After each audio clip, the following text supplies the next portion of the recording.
Bwana ni mwema wakati wote. na wakati wote. Bwana ni mwema. Basi wapenzi watazamaji na wasikilizaji wa The Final Warning TV, tupende kuwakaribisha tena katika kipindi cha wakati huu.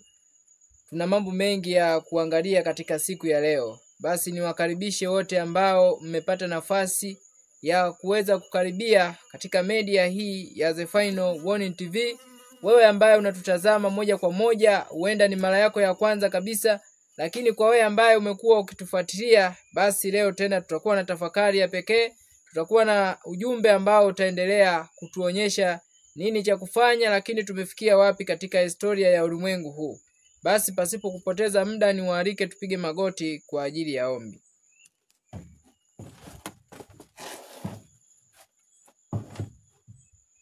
Tuombe. Baba yetu takatifu, Baba yetu mwema, Baba yetu uliye mbinguni, asante kwa wakati ambao umetupatia. Asante kwa nafasi ambayo umetujalia watoto wako ili tuweze kujifunza kweli za neno lako. Ni furaha yetu kwamba malaika zako watakatifu watamzingira kila mmoja ambaye ametoa muda wake kwa ajili ya kusikia ujumbe huu. Asante kwa uwepo wako mahali hapa. Asante kwa kuwa utazungumza nasi, utazungumza na moyo wa kila mmoja, na hatimaye sifa na utukufu vikurudie wewe. Uwe pamoja nasi tangu mwanzo hata mwisho wa kipindi hiki, tukiomba nguvu za pepo wabaya zisipate nafasi yoyote ya kuvuruga, ili mtoto wako hata mmoja ashindwe kuelewa. Asante kwa kuwa utakuwa nasi, kupitia jina la Kristo Bwana wetu tumeomba na kushukuru. Amen. Amen.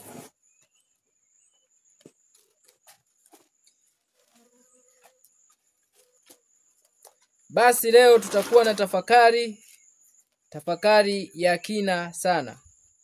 Na nipende kuwatahadharisha kabisa mapema kwa wewe ambaye unasikiliza, wewe ambaye unafuatilia kupitia media hii ya The Final Warning TV, nipende kukupa tahadhari kwamba sikiliza kila sentensi kwa umakini. Sikiliza kila sentensi kwa umakini. Tutaangalia kwa kina kile ambacho tutaenda kujifunza katika wakati huu, na kila kitu ambacho tutakijifunza hapa kama ilivyo kawaida yetu tutasoma. Ninapenda sana kujifunza kupitia kusoma neno la Mungu, Biblia, roho ya unabii, lakini tutaangalia machapisho mbalimbali ambayo yanatuonyesha nini ambacho kinaendelea katika ulimwengu wa siku hizi za mwisho. Kumbuka tunaishi katika ulimwengu wa mlipuko. Tumejifunza kuona nini ambacho shetani anakipanga kukifanya katika wakati huu wa mwisho, lakini Mungu naye anakusudi kwa ajili ya watoto wake. Wakati shetani akitafuta namna kila njia kwa ajili ya kuangamiza ili watu wasiokolewe, Kristo yuko kazini. Kristo yuko akishughulika na wokovu wa maisha yetu. Mpango wa shetani kuharibu, kupindua serikali za dunia. Tutaangalia mpango wa shetani kuzipindua serikali za dunia. Tutaangalia katika kipengele hicho katika siku ya leo. Lakini pia tutaangalia sambamba na hilo, tutaangalia mpango wa shetani kuzipindua serikali za dunia. Tutaangalia kile ambacho kimekuwa kikiimbwa ulimwenguni kote. Huenda si kwa kina sana, lakini tutaangalia nini kipo nyuma yake. Kile ambacho kimekuwa kikiimbwa kama katiba mpya. Tutaenda kuona swala ya katiba mpya, nini ambacho ulimwengu wa leo umekuwa ukiimba. Mataifa yote, kwa wale ambao wamekuwa kifuatilia, mataifa mengi ya kiulimwengu yamekuwa yakiimba katiba mpya, katiba mpya, katiba mpya. Kwa hiyo tutaona mpango wa shetani kuzipindua serikali za dunia, lakini tutaangalia katiba mpya. Lakini tutaenda kuona ni nani anatafutwa. Pamoja na hayo yote, serikali za dunia zinapoenda kupinduliwa na serikali za dunia zinaporia kuomba katiba mpya. Kwa nini wanalilia katiba mpya? Zilizopo kwa nini mbona muda wote watu walikuwa wakisafiri na katiba hiyo ambayo si mpya imekuwa ikisafiri? Lakini kwa nini katika ulimwengu wa leo, miaka hii ya karibuni, mataifa mengi yamekuwa yakilia kudai katiba mpya? Lakini hata yale ambayo yamekuwa yakisemwa kwamba ndiyo sababu ya kuombea katiba mpya. Hata zile mpya zilipotekelezwa bado unaona kuna mambo bado tena yanakwama, kana kwamba tena wanadai kuomba katiba mpya. Kwa hiyo tutaenda kuona ni nini ambacho shetani anakipanga kupitia hizo ambazo zinaitwa katiba mpya. Nimesema uwe makini kusikiliza kila sentence. Nini ambacho shetani anakipanga kupitia hicho ambacho ulimwengu wa leo, mataifa ya kidunia yanakiriria kwamba ni katiba mpya? Nini ambacho shetani anakipanga kukiingiza ndani yake? Lakini tutaenda kuona ni nani anatafutwa. Serikali tawala za kidunia zinapopinduliwa, shetani anapopanga kupindua mataifa, kupindua serikali za dunia, ni nani anayetafutwa? Chochote ambacho kinapinduliwa ujue kuna kitu kinatafutwa kiondolewe ama kigundulike ndani ya huo mfumo. Kwa hiyo tutaenda kuona ni nani anayetafutwa hasa mpaka serikali zipinduliwe na katiba nyingi kubadilishwa. Lakini mwisho ya yote tunaomba Bwana tupatie, kama muda wetu utatosha, basi mwisho tutaenda kuona mpango wa kuzimwa kwa mtandao, ama kwa lugha nyingine tunasema cyber lockdown. Tutaenda kuona nini, tutaangalia mpango wa shetani kuzipindua serikali za dunia, katiba mpya, ni nani anatafutwa, kisha tutaenda kuangalia mpango wa ulimwengu kuzima mtandao ama cyber lockdown. Kitabu ni cha Daniel. Tutaanza safari yetu katika kitabu cha Daniel sura ya 11 na mstari wake wa 40. Danieli sura ya 11 mstari wa 40. Nitasoma, kuna kitu ambacho natamani nikichukue hapa. Sitaangalia content ama sitaangalia maudhui ya mafungu haya. Tunajua unabii, kuna vitu vingi hapa vimeelezwa kuhusiana na Daniel 11 kuanzia tunapozungumzia kuanzia mstari wa 40. Kwa hiyo sitaenda kwa kina kuhusiana na unabii huu unaozungumzia mfalme wa kusini na mfalme wa kaskazini, lakini nitachukua kitu kimoja ambacho kimeelezwa hapa. Katika fungu la 40 anasema, na wakati wa mwisho mfalme wa kusini atashindana naye, na mfalme wa kaskazini atamshambuliwa kama upepo wa kisurisuri, pamoja na magari ya vita ya wapanda farasi na merikebu nyingi, naye ataingia katika nchi hizo na kufurika na kupita katikati. 41. Tena ataingia katika hiyo nchi ya uzuri, na nchi nyingi zitapinduliwa. Na nchi nyingi zitapinduliwa. Tunaonyeshwa mashindano yaliyopo kati ya mfalme wa kaskazini na mfalme wa kusini. Hapa tumekuwa tukionyeshwa vita iliyopo kati ya mamlaka ya papa ambaye anatajwa kama mfalme wa kaskazini, lakini tukionyeshwa pia vita iliyopo kati ya utawala huu wa kipapa lakini na jamii ya kikomunisti, jamii ya jumuiya ya kikomunisti ambayo inaelezwa kama mfalme wa kusini. Kwa hiyo utawala huu ambao unatajwa kama utawala wa mfalme wa kaskazini ataingia tunaambiwa mpaka katika nchi ya uzuri. Nini atakachoenda kukifanya? Anasema na nchi nyingi zitapinduliwa. Kwa hiyo kwanza anaenda kuingia nchi ya uzuri. Ataingia nchi ya uzuri, halafu baada ya hapo nchi nyingi zitapinduliwa. Hapo ndipo tutaenda kuona nchi nyingi hizo zitapinduliwa kwa namna gani. Shetani anaenda kupindua mataifa mengi kwa namna gani, na kile ambacho ataitumia ile ambayo inaitwa nchi ya uzuri. Sasa katika Biblia tumejifunza tunapojifunza kuhusiana na nchi ya uzuri, katika kipindi kile cha mwanzo tulikuwa tukizungumzia suala la nchi ya Israeli. Lakini tunapokuja katika unabii wa siku za mwisho, inapozungumzwa habari ya nchi ya uzuri, inazungumzwa katika taifa la Marekani. Kwa nini izungumzwe taifa la Marekani? Taifa la Marekani wakati utawala wa kipapa, miaka ile ya miaka unabii wa siku 1260, ilipokuwa utawala wa kipapa ukiwatesa watu wa Mungu, ukiwachinja na kuwaua watu wa Mungu, taifa la Marekani likiwa limeelezwa, tutaenda kusoma katika Ufunuo 13, likiwa limeelezwa kama mnyama anayetoka nchi kavu, mwenye pembe mbili kama mwanakondoo. Taifa lile lilikuwa kimbilio kwa watu wa Mungu walioteswa na kuchinjwa katika utawala wa Ulaya. Kwa hiyo lilipokuwa kimbilio, ilikuwa nchi glorious land, ilikuwa nchi ya uzuri kwa watu wa Mungu. Kwa hiyo wakati watu wa Mungu walipoingia katika taifa la Marekani, ilikuwa ni nchi ya uzuri kwao, ilikuwa ni nchi ya makimbilio kwao, iliwapokea na kuwatunza, na ndipo tutaona walipoingia pale walianzisha utawala wao, utawala uliopingana na ule wa kikatili na kidhalimu katika mataifa mengi ya Ulaya, mataifa ambayo utawala wake ulifungamana na dini ambayo ilikuwa ikitawala mamlaka ya kipapa. Kwa hiyo watawala wengi walikuwa wakiwekwa madarakani kwa kutii mamlaka ya papa. Walipoingia katika taifa lile la Marekani, Ufunuo sura ya 13, tufike hapo. Walipoingia katika taifa lile la Marekani, watu hawa ambao kwao nchi hii ilikuwa nchi ya kimbilio, waliona kuanzisha taifa ambalo litatenganisha. Utaenda kuona kipengele ambacho tutaenda kuona wakati shetani anapoenda kupindua serikali za dunia, anaenda kutumia kitu gani. Utaenda kuona mpenzi mtazamaji na msikilizaji, shetani amepangilia kuzipindua serikali za ulimwengu, na anazipindua ziwe kwa namna gani. Hii chochote tutaenda kuona katika kitabu cha Ufunuo 13. Tuanze mstari wa 11. Anasema, kisha nikaona mnyama mwingine akipanda juu kutoka katika nchi, naye alikuwa na pembe mbili mfano wa mwana-kondoo, akanena kama joka.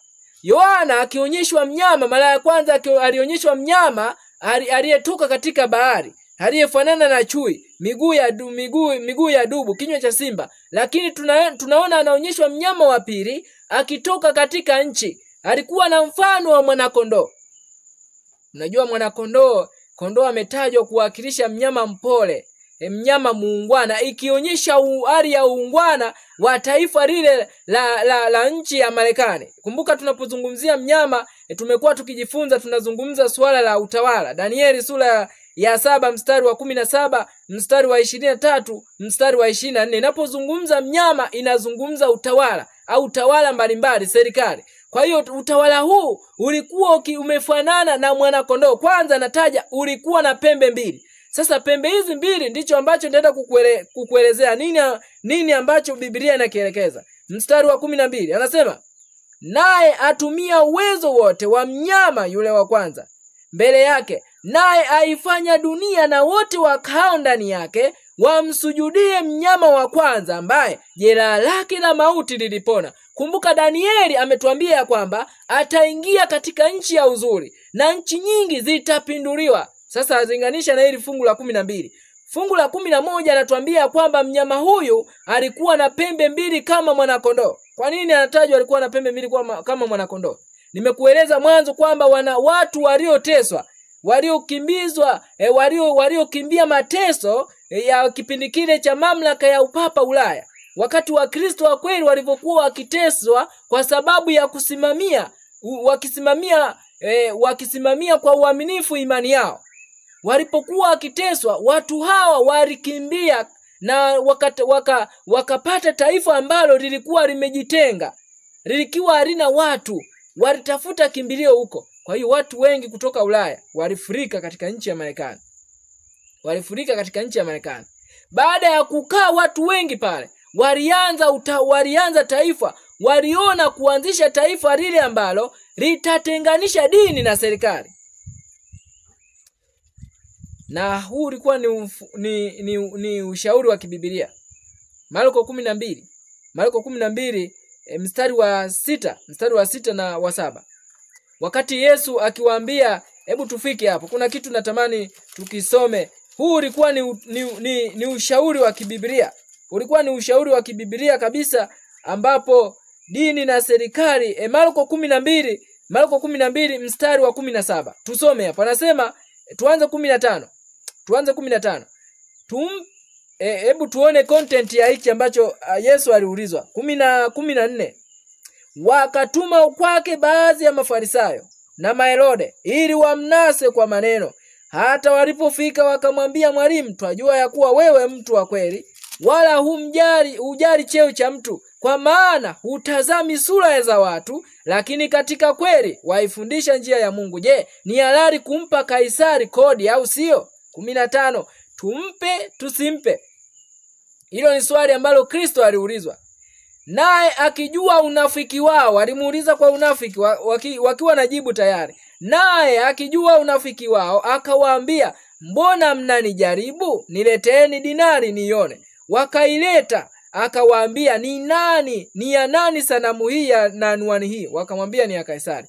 17, Yesu akajibu akawaambia, mpeni Kaisari yaliyo ya Kaisari, na yaliyo ya Mungu mpeni Mungu. Wakamstaajabia sana. Kwa hiyo huu ulikuwa ni mfumo wa kibiblia, dini na serikali visifungamanishwe. Kaisari apewe vya kwake na Mungu apewe vya kwake. Dini na serikali vimetenganishwa.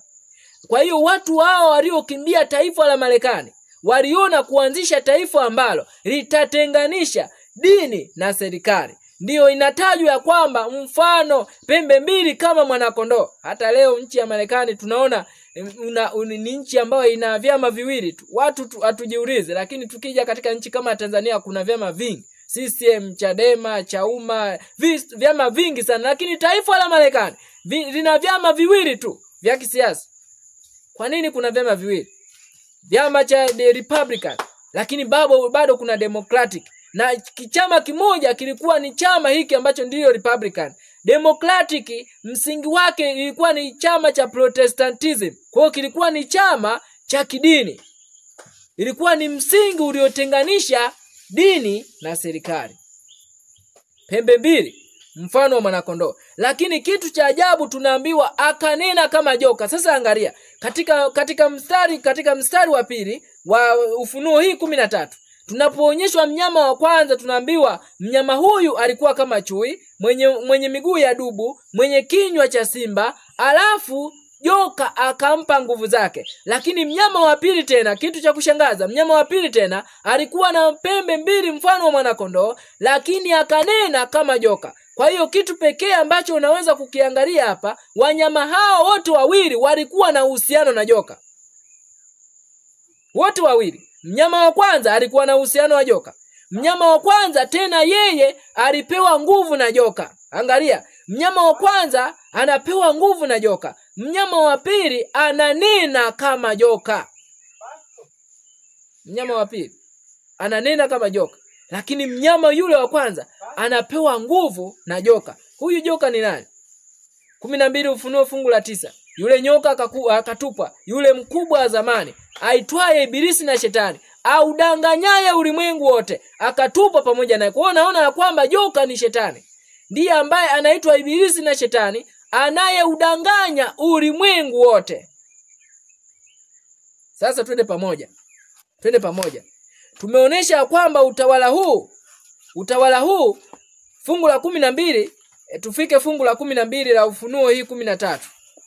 Ufunuo 13 na fungu lile la 12. Anasema hivi, naye atumia uwezo wote wa mnyama yule wa kwanza. Wa mnyama yule wa kwanza. Naye atumia uwezo wote wa mnyama yule wa kwanza mbele yake. Naye aifanya dunia na wote wakao ndani yake wamsujudie mnyama wa kwanza, ambaye jeraha lake la mauti lilipona. Kwa hiyo tunaona mnyama huyu wa pili, ambaye ni taifa la Marekani, linalotajwa kama nchi ya uzuri, linatenda sawa na mnyama yule wa kwanza. Kwa hiyo taifa hili la Marekani linatenda kama utawala ule uliofananishwa na mnyama anayetoka nchi kavu, anayetoka baharini, anayefanana na chui, mwenye vichwa 7 na vilemba 10, mwenye miguu kama dubu na kinywa cha simba. Tunaambiwa mnyama huyu wa pili anatenda kwa mfano wa yule wa kwanza, ambaye jeraha lake la mauti lilipona. Danieli anatuambia ya kwamba utawala huu wa mamlaka ya papa anayelanganishwa na mfalme wa kaskazini ataingia katika nchi ya uzuri, na nchi nyingi zitapinduliwa. Zitapinduliwa kwa namna gani? Unaonyeshwa utawala huu. Soma tena fungu la 12. Anasema hivi, naye aifanya dunia na wote wakao ndani yake. Ni nani huyo? Taifa la Marekani. Anaifanya dunia na wote wakao ndani yake. Kufanya kitu gani? Anasema wamsujudie mnyama wa kwanza. Kwa hiyo taifa la Marekani ndilo litaiongoza dunia kwa ushawishi wake, kwa nguvu zake, kumsujudia mnyama yule wa kwanza. Wakati ulimwengu ukitazama Marekani, ukichukua sera za Marekani, ukichukua demokrasia ya Marekani, ukichukua mfumo wa utawala wa Marekani, kumbe mfumo ule umetoka kwa mnyama yule wa kwanza. Na ndipo utaona nchi nyingi zitakapoitazama, na kimsingi nchi nyingi zinaitazama Marekani. Mifumo mingi ya kidunia, leo mifumo inayotumia secular state, mifumo inayotenganisha dini na serikali, mfumo huu wote umechukuliwa Marekani. Hata Tanzania dini na serikali vinatenganishwa, Kenya vinatenganishwa, nchi nyingi zinatumia secular state. Kwa hiyo mifumo mingi inatenganishwa. Ni nchi chache tu ambazo zinatumia secularism, ambayo inaunganisha dini na serikali, ni nchi chache. Lakini mataifa haya yanayotenganisha dini na serikali, sera hii zote imechukuliwa wapi? Imechukulia katika taifa lile, taifa la Marekani, na chini ya lugha inayosema demokrasia, mfumo wa vyama vingi. Utakuja kuona mataifa mengi sana yaliingizwa mfumo huu. Tanzania tunakuja kuona miaka hiyo ya 1992 ndipo ambapo mifumo hii ilianza kuingizwa rasmi kwa sababu ya vitu fulani. Sio somo langu leo. Sikiliza fungu la 13. Anasema naye afanya ishara kubwa. Tunaweza tukaruka hilo. Twende mstari wa 14. Naye awakosesha wale wakao juu ya nchi kwa ishara zile alizopewa kuzifanya mbele ya huyo mnyama, akiwaambia wakao juu ya nchi kumfanyia sanamu yule mnyama aliyekuwa na jeraha la upanga akaishi. Kwa hiyo kitu ambacho nitamani kukichukua hapa katika mnyama huyu wa pili, kwanza ni utawala utakaoiongoza dunia na wote wakao ndani yake kumsujudia mnyama wa kwanza. Lakini pili ni utawala ambao kupitia taifa hili nchi nyingi zitapinduliwa. Naomba nikusomee kitu fulani hapa tuone ni namna gani utawala huu, kupitia utawala huu nchi nyingi zitapinduliwa. Katika hiki kitabu ambacho kinaitwa 50 Years in the Church of Rome, ni kitabu ambacho kimeandikwa na Charles Kinnick, kinaitwa 50 Years in the Church of Rome. Sikiliza kile ambacho walikisema miaka 50 ya kanisa la Roma, miaka 50 ya kanisa la Roma. Ukitafuta katika library mbalimbali uende ukakipata 50 Years in the Church of Rome. Hii tunasoma katika ukurasa wa 373. Anasema maneno haya: tumedhamiria kumiliki Marekani na kuitawala. Ni kina nani wanaosema haya? Utaenda kuwasikia hapa. Anasema tumedhamiria kumiliki Marekani na kuitawala, lakini hatuwezi kufanya bila kutenda kwa siri na kwa busara kubwa. Ni kina nani hawa? Utaenda kuwasikiliza mpenzi. Sikiliza. Anasema hivi: mipango yetu ikijulikana hakika itashindwa. Kwa hiyo kuna kundi fulani lilikuwa likisema tumedhamiria kuimiliki Marekani na kuitawala. Wamedhamiria. Kumbuka Marekani hiyo itafanya nchi zingine zitawaliwe, nchi zingine zipinduliwe, lakini yeye anatumiwa kama daraja. Ni kina nani hawa wanaosema maneno haya? Twende pamoja mpenzi mtazamaji na msikilizaji. Ni kitabu hicho cha 50 Years in the Church of Rome, ukurasa wa 374 wa kitabu hicho. Kwa hiyo utawasoma 373, 374. Sikiliza, anasema maneno yafuatayo: kuamka kwao, taifa la Marekani, anasema kuamka kwao kutakuwa na huzuni iliyoje, wakati kwa kula zetu nyingi zaidi tutawageuza milele kutoka kwa kila nafasi ya heshima, nguvu na faida. Je, hao wana na binti wanafiki na wasiomcha Mungu wa mababa waija washupavu watasema nini, wakati hakuna hakimu hata mmoja, hakuna mwalimu hata mmoja, hakuna polisi hata mmoja atakayechaguliwa, ikiwa yeye sio Mkatoliki mwaminifu? Kumbe hawa ni akina nani? Ni Wakatoliki. Ndio ambao wanasema tutaimiliki na kuitawala Marekani.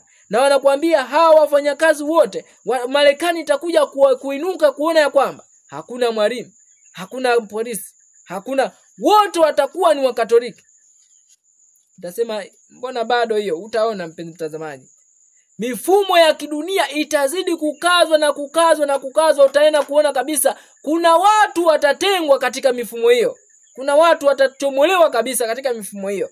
Anasema, je, wale wanaojiita majitu watafikiria nini juu ya werevu na uwezo wao usio na kifani, wakati hakuna seneta hata mmoja au mjumbe wa kongresi atakayechaguliwa ikiwa hatawasilishwa kwa baba yetu mtakatifu Papa? Sikiliza, huyu ni nani? Anasema hakutakuwa na nani? Hakutakuwa na seneta. Kwa hiyo viongozi wa bunge la Marekani, maseneta wa Marekani, lakini wale ambao wanahusika na Congress hatachaguliwa hata mmoja ikiwa hatawasilishwa kwanza kwa nani? Kwa Papa. Ni kina nani wanazungumza hao? Tutaenda kuwaona hapa. Anasema, anasema ni takwimu ya kuhuzunisha jinsi gani wale wa Protestant wa Yankees wataipunguza wakati hatutamchagua tu rais, bali kujaza na kuamuru majeshi, kusimamia majeshi ya majiri na kushikilia funguo za hazina za umma. Kwa hiyo utaona nini wanashikilia? Wataenda kumchagua rais, watashikilia majeshi na kushikilia funguo na hazina za umma. Funguo za hazina za umma nini? Ni benki. Kwa hiyo benki zote watashikilia wenyewe. Hiyo ni Marekani. Lakini kumbuka, taifa hili litatumika kiasi cha kupindua mataifa yote ulimwenguni. Twende pamoja. Anasema, kisha ndio basi tutaitawala Marekani na kuwaweka miguuni pa mwakilishi wa Yesu Kristo, yaani Papa. Hiyo wameandika wao. Huu ni uongo. Huyu sio mwakilishi. Papa ni mwakilishi wa Shetani, sio mwakilishi wa Yesu Kristo. Anasema hivi, ili apate kukomesha mfumo wao wa elimu usiomcha Mungu na kufagia sheria hizo chafu za uhuru wa dhamiri ambazo ni matusi kwa Mungu na wanadamu. Hayo ni maneno ya hiyo 50 years in the Church of Rome, kwamba baada ya taifa hili kuchongwa katika mfumo kiasi kwamba wafanyakazi wake wote wa umma wanaegemea katika Ukatoliki. Nini kinachoenda kufuata? Anasema hivi, narudia tena sentence hii. Anasema, ndio basi tutaitawala Marekani na kuwaweka miguuni pa mwakilishi huyu anayemuita wao mwakilishi wa Yesu Kristo, lakini ni mwakilishi wa Shetani, ili apate kukomesha mfumo wao wa elimu usiomcha Mungu. Kwa hiyo utaona kampeni ya mfumo huu wa kipapa, moja ni kukomesha mfumo wa elimu. Kwa nini ana target kwenye mfumo wa elimu? Ni elimu ambayo Mungu aliweka kulisha bongo za watu kumjua yeye. Lakini Shetani amekuja na elimu ya uongo. Ameleta vitabu vya makafiri ili kulisha sumu na hadithi za uongo, hadithi zinazoamsha tamaa kwenye akili, zinazojenga kiburi, zinazojenga ubinafsi na falsafa nyingi za uongo, kiasi kwamba akili za wanadamu zimechanganyikiwa. Kwa hiyo nini Shetani anakifanya? Kukomesha mfumo ambao yeye anauita ni mfumo wao usiomcha Mungu wa elimu. Sikiliza. Anasema hivi, na kufagia sheria hizo chafu za uhuru wa dhamiri. Hii tutaenda kuiona chini huku. Utaenda kuona. Uhuru wa dhamiri ambazo ni matusi kwa Mungu na wanadamu. Kwamba uhuru wa dhamiri, free of conscience, yani mtu kuwa huru kuchagua anachokitaka yeye mwenyewe, kuchagua anachokiabudu yeye mwenyewe. Wao kwa mujibu wao ni matusi mbele za Mungu wao wanayemwabudu na wanadamu. Anasema wakishaweka taifa hili mikononi mwa upapa, anachoenda kufanya ni kukomesha uhuru wa dhamiri. Uhuru wa dhamiri ni kuwaongoza watu by force, kuwalazimisha. Sikia, anasema hivi, watu wa Marekani lazima wawe vipofu kweli kweli, ikiwa hawafanyi lolote kuizuia. Siku iko karibu sana ambapo majesuiti kumbe ni watu gani mpendwa wanatajwa? Anasema siku iko karibu sana ambapo majasusi au Jesuits wataitawala nchi yao, kuanzisha ikulu ya kifahari huko Washington hadi idara ya unyonge zaidi ya kiraia na kijeshi ya jamhuri hii kubwa. Kwa hiyo ni tawala hili la majasusi. Jesuits wanaitwa. Jesuits ndio ambao wanatoa kauli hiyo kwamba tutaitawala Marekani. Tutashikilia mifumo yote, kiasi kwamba hakuna mwalimu, hakuna senator wa Congress, hakuna mjumbe wa Congress, hakuna polisi, hakuna kiongozi ambaye hatakuwa Mkatoliki. Na kama atakuwepo basi ameshawasilishwa kwa Papa ambaye ni baba yao mtakatifu. Mpango wa shetani kuzipindua serikali za dunia. Twende pamoja mpenzi mtazamaji. Utaenda kuona kabisa ni nini ambacho shetani alikizungumza wakati tawala za kidunia zinapoenda kupinduliwa. Na ndio mpango uliopo leo. Serikali zote za dunia zitapinduliwa. Kitabu cha Isaya. Twende kitabu cha Isaya. Kitabu ni cha Isaya sura ya 10 na mstari wa 13. Isaya sura ya 10. Tufike hapo Isaya sura ya 10. Tuanze mstari wa 13. Serikali za dunia zitapinduliwa na utaletwa serikali nyingine kabisa. Serikali, kumbuka katika kipindi kile cha Misri wakati Yusufu alipokuwa hai, ulikuwepo utawala uliojali watu wa Mungu. Wakati Yusufu alipokuwa hai, ulikuwepo utawala, lakini tunaposoma katika Kutoka sura ya 1, tunaambiwa akaja Yusufu, akaja mfalme mwingine, akaja Farao mwingine asiyemjua Yusufu. Farao aliyekuwa kiburi, aliyesubutu kusema Bwana ni nani? Mfalme mpya asiyemjua Mungu. Kitabu cha Isaya sura ya 10.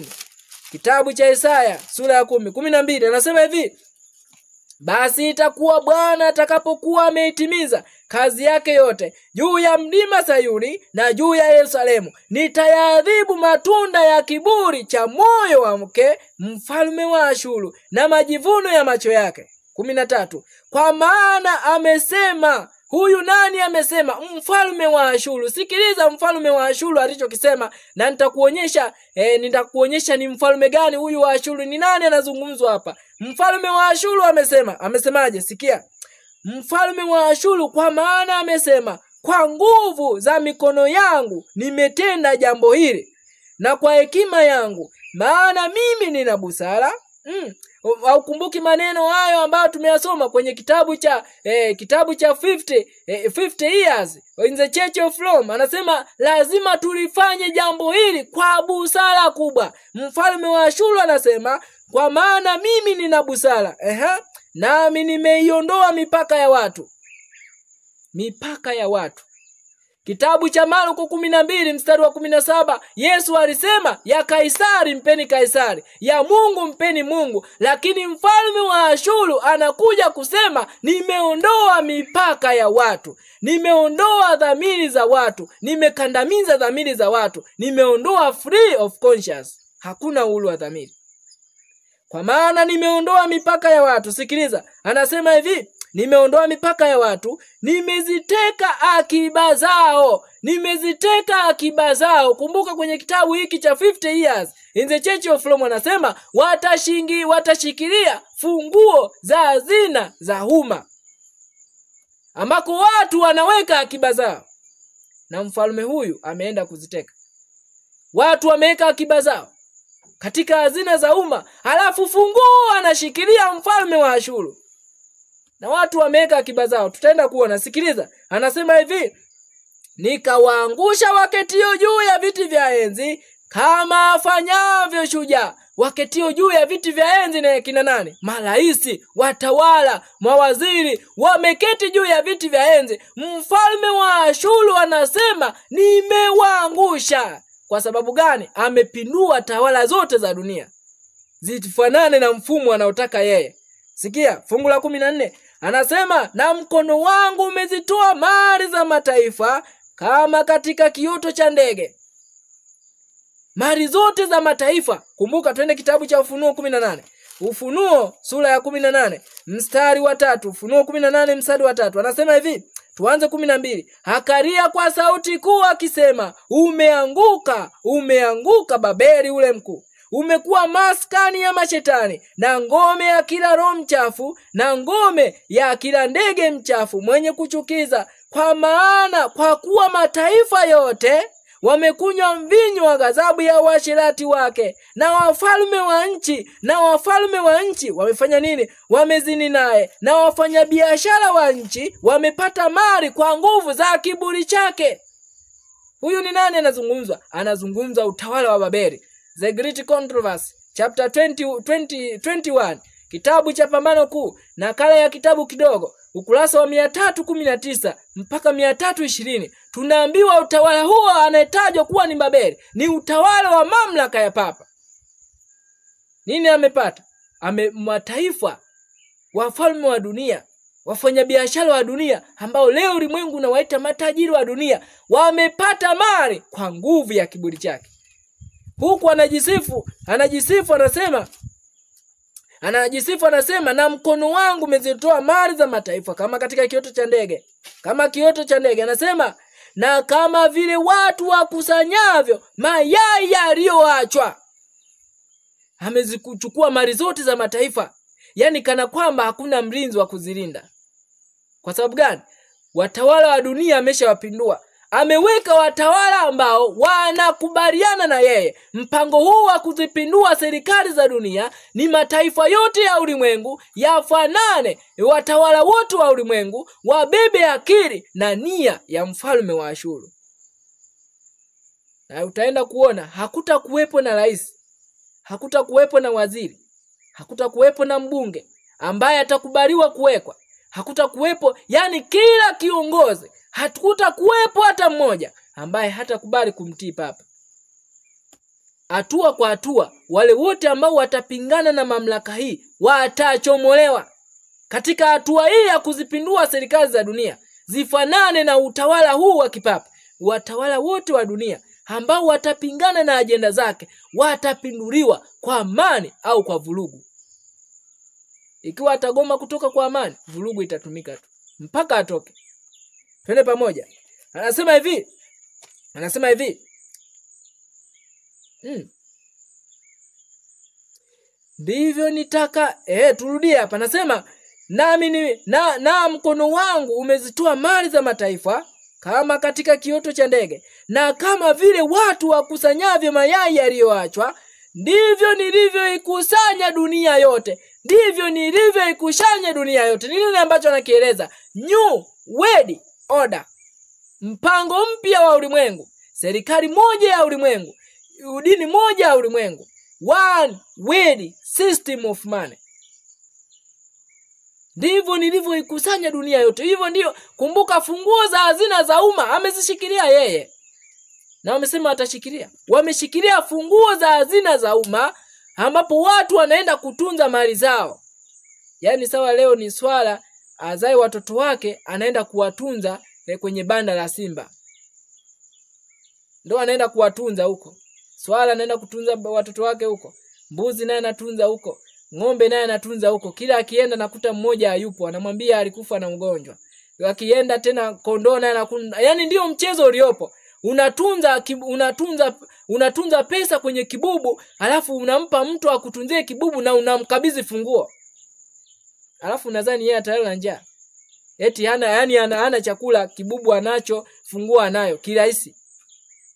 Amesema watashikilia funguo za hazina za umma. Halafu huko anajisifu, anasema nimeziteka nyara akiba zao. Wametunza akiba zao kwenye mifuko yangu. Yani ni kama unatembea na rafiki, halafu unaingiza hela mfukoni, kumbe umeingiza kwenye mfuko wa mwenzako. Na ushtuki. Unadhani iko mfukoni, kumbe hata hamna mfukoni. Twende pamoja. Anasema hivi, ndivyo nilivyoikusanya dunia yote. Wala hapana aliyetikisa bawa, wala kufumbua kinywa, wala kulia. Yani katika mfumo huu wa tawala za kidunia, wakati zinapopinduliwa, hakuna mtawala atakayesema sitaki huo mfumo. Hakuna atakayelia, hakuna atakayefumbua kinywa, yani atakayepinga. Inabidi wote kusema ndio afande, ndio afande, ndio afande. Katika mfumo huo wa kuzipindua tawala za kidunia. Tawala za kidunia zinapopinduliwa, hakuna ambaye yani sijui ni ukandamizaji wa namna gani. Kiasi kwamba anatumia lugha, hakuna aliyetikisa bawa, hakuna aliyelia, hakuna aliyefumbua kinywa. Wakati fulani watawala wanaona kabisa hapa ninakandamizwa, lakini anaambia nyamaza. Vumilia hivyo hivyo. Wewe umetaka kuwa rais, umetaka kuwa mbunge, vumilia. Vumilia hivyo hivyo, kimya kabisa. Kwa hiyo hakuna kulia, yani unapigwa kama kipindi cha utoto. Unapigwa viboko alafu ole wako sitaki ulie. Nyamaza. Alafu unaumia na anaendelea kukupiga, sio kwamba akupigi, unapigwa lakini unakwambia nyamaza, acha kulia na anapiga. Hakuna aliyelia. Watawala wa dunia ndicho wanachokifanyiwa. Unacheka mdomoni lakini moyo unalia. Kitabu cha Pambano Kuu. Hizo ndio njama za majasusi. Wanasema tutaitawala, tumezamiria, tutaimiliki Marekani. Kwa sababu wanajua kwa kuimiliki Marekani wataitumia kama daraja la kupindua serikali zote za ulimwengu. Katika mpango huu wa shetani wa kuzipindua serikali za dunia. Kitabu cha Pambano Kuu, The Great Controversy, page 234 kwa wale ambao wanatumia nakala za Kiingereza, lakini wewe unatumia nakala ya Kiswahili ukurasa wa 198. Tumeambiwa hawa ni majasusi. Majasusi hawa ni wakina nani? Wenye sauti wa kutamka maneno haya. Sikiliza. Ukurasa wa 198, The Great Controversy, page 234. Anasema katika nchi zote za Kikristo, Uprotestanti ulikamiwa na maadui wa kutisha. Katika kipindi kile cha Reformation, cha kipindi cha matengenezo ya kina Luther alipohubiri ujumbe uliotikisa mamlaka ya kanisa Katoliki, alipoweka wazi mafundisho yao ya uongo, mafundisho potofu na uovu mwingi uliokuwa ukitendwa na wale waliojiita watakatifu chini ya juu la vazi la kidini, wakitenda udhalimu wa kutisha. Luther alisimama 117 kitabu cha Pambano Kuu, alisema mwanzoni nilitambua kwamba huyu ni mtu mtakatifu, lakini sasa ninasema pasipo kutikisa sauti yangu kwamba Papa ni mpinga Kristo. Alipaza sauti yake hivyo alipoona uovu unaofanywa. Baada ya kufunguka kuelewa ukweli halisi, akusita kutamka hivyo. Sikiliza, mamlaka hii ilianzisha majasusi. Ilianzisha usalama, yani majasusi leo ni usalama taifa wa Kikatoliki. Lengo ni kueneza ukatoliki zaidi. Walitumia vitu gani? Sikia. Nitasoma kwa speed, tuna vitu vingi leo. Anasema hivi. Anasema ushindi wa kwanza wa matengenezo ulipita. Rumi ilikusanya majeshi mapya ikitarajia kukamilisha uangamizi wake. Kipindi hiki utaratibu wa Jesuits ulikuwa umeanzishwa. Walikuwa wakatili sana, wafidhuli na wenye uwezo kuzidi mashujaa wote wa Kikatoliki. Yani hata wale waliotumia nguvu za mafundisho ya dini walikuwa wana nguvu kuwapita hao mashujaa walioanzishwa ili kuvunja kazi ambayo Luther alijenga, kazi ya matengenezo. Mashujaa ambao waliitwa majasusi walianzishwa. Sikia, walikuwa ni makatili sana. Anasema wakiwa wamejitenga na mafungamano yote ya kidunia na mivuto ya kibinadamu, wakiwa wamekufa kabisa katika madai ya upendo wa asili, sababu na dhamiri vyote vilinyamazishwa kabisa. Hawakujua amri wala sharti lingine lolote isipokuwa ile amri yao, na hawakuwa na jukumu lingine lolote isipokuwa tu ni kueneza mamlaka yake. Hawakujua amri nyingine, hawakujua utawala mwingine isipokuwa ni ule ambao walikula kiapo. Kiapo gani? Twende 467. No, 367. Kiapo gani ambacho walikula hawa? Hawajui amri nyingine. Kitabu hicho cha Pambano Kuu. Kitabu ni hicho cha Pambano Kuu. Ngoja nifike hapa mahali fulani tukaone ni nini ambacho Bwana anatamani tukiangalie.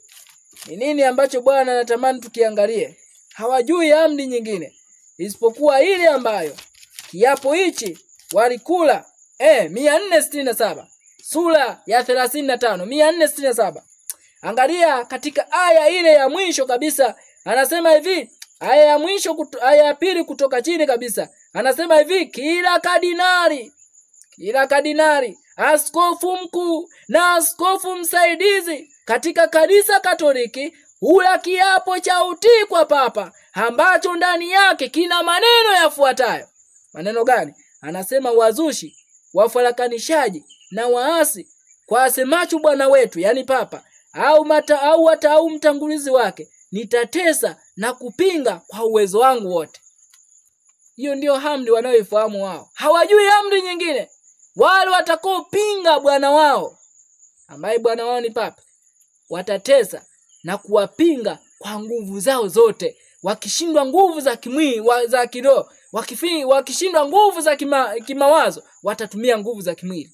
Twende pamoja. Majasusi hawa ni wakina nani? Nini wanakifanya? Anasema Injili ya Kristo ilikuwa imewawezesha wafuasi wake kukabiliana na hatari na kuvumilia mateso, baridi kali, njaa, taabu na umasikini, ili kuinua bendera ya ukweli katika uso wa kitanda cha kutesea, katika magereza na nguzo za kuchomea watu moto, ili kupigana na majeshi haya. Ujesuiti uliwatia moyo wafuasi wake kwa ushupavu ambao uliwawezesha kustahimili hatari kama hizo na kushindana na nguvu ya ukweli kwa kutumia silaha zote za udanganyifu. Kwa hiyo na wao waliambiwa watiwe moyo, wavumilie baridi, wavumilie mateso, wavumilie njaa, wavumilie taabu, ili tu kuzima sauti ya ukweli.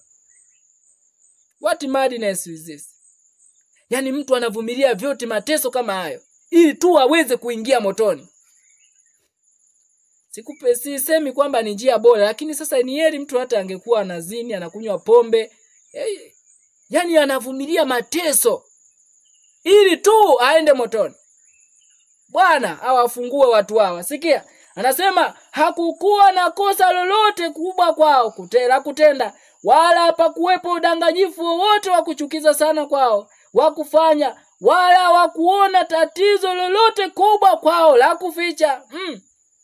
Waliapa kudumu kuwa maskini na kunyenyekea. Lengo lao walilosomea lilikuwa kupata utajiri na madaraka, kujitolea kuangusha Uprotestanti na kuimarisha tena mamlaka ya Papa. Kwa hiyo walijitoa ili kuangusha mamlaka ya Uprotestanti, ili kuisimamisha mamlaka ya upapa katika mataifa yote ya Kikristo, katika tawala zote za Kikristo. Na utakuja kuona katika mpango huu wa kupindua serikali za dunia, hatimaye tutaenda kuona tawala zote za kidunia zinarudi katika mfumo wa kipapa wa kuunganisha dini na serikali. Tutasoma, mpenzi mtazamaji, tutasoma nini ambacho majasusi wanakizungumza. Kwa nini ulimwengu leo nalia katiba mpya, katiba mpya, katiba mpya? Kwa nini leo mataifa yanalia?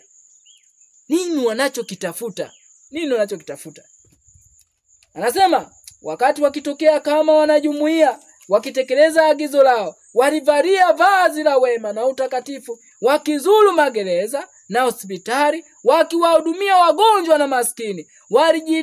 Wakijidai kuwa wameukana ulimwengu na kulichukua jina takatifu la Yesu, aliyezunguka huku na huko wakitenda wema. Lakini chini ya picha hii ya maisha ya nje yasiyolaumika, mara nyingi kulifichwa na uhalifu sugu mno na malengo mabaya sana. Kwa hiyo waliigiza, walitembelea wagonjwa, jamaa tumewaletea masabuni nani, tumewaletea sukari. Na unadhani mtu anakupenda anakuletea sukari? Muuaji huyo. Yani mtu anakuletea sumu, naona ni upendo. Kwa hiyo wanatembelea magereza, watembelea hospitali, walianzisha vituo vya yatima. Na vituo vingi wamevianzisha, vingi sana. Wamevianzisha vituo vya yatima. Wameanzisha mifumo ambayo ni ule anaita wema wa nje, lakini ndani yao hakuna utii kwa neno la Mungu. Sumu mbaya sana imefichwa ndani yao ya kuvunja Uprotestanti, ya kuwavunja wale ambao wanasimama kuitetea kweli. Sikia, kanuni ya msingi ya agizo lao lilikuwa kwamba mwisho wa vitendo uthibitisha uhalali wa njia.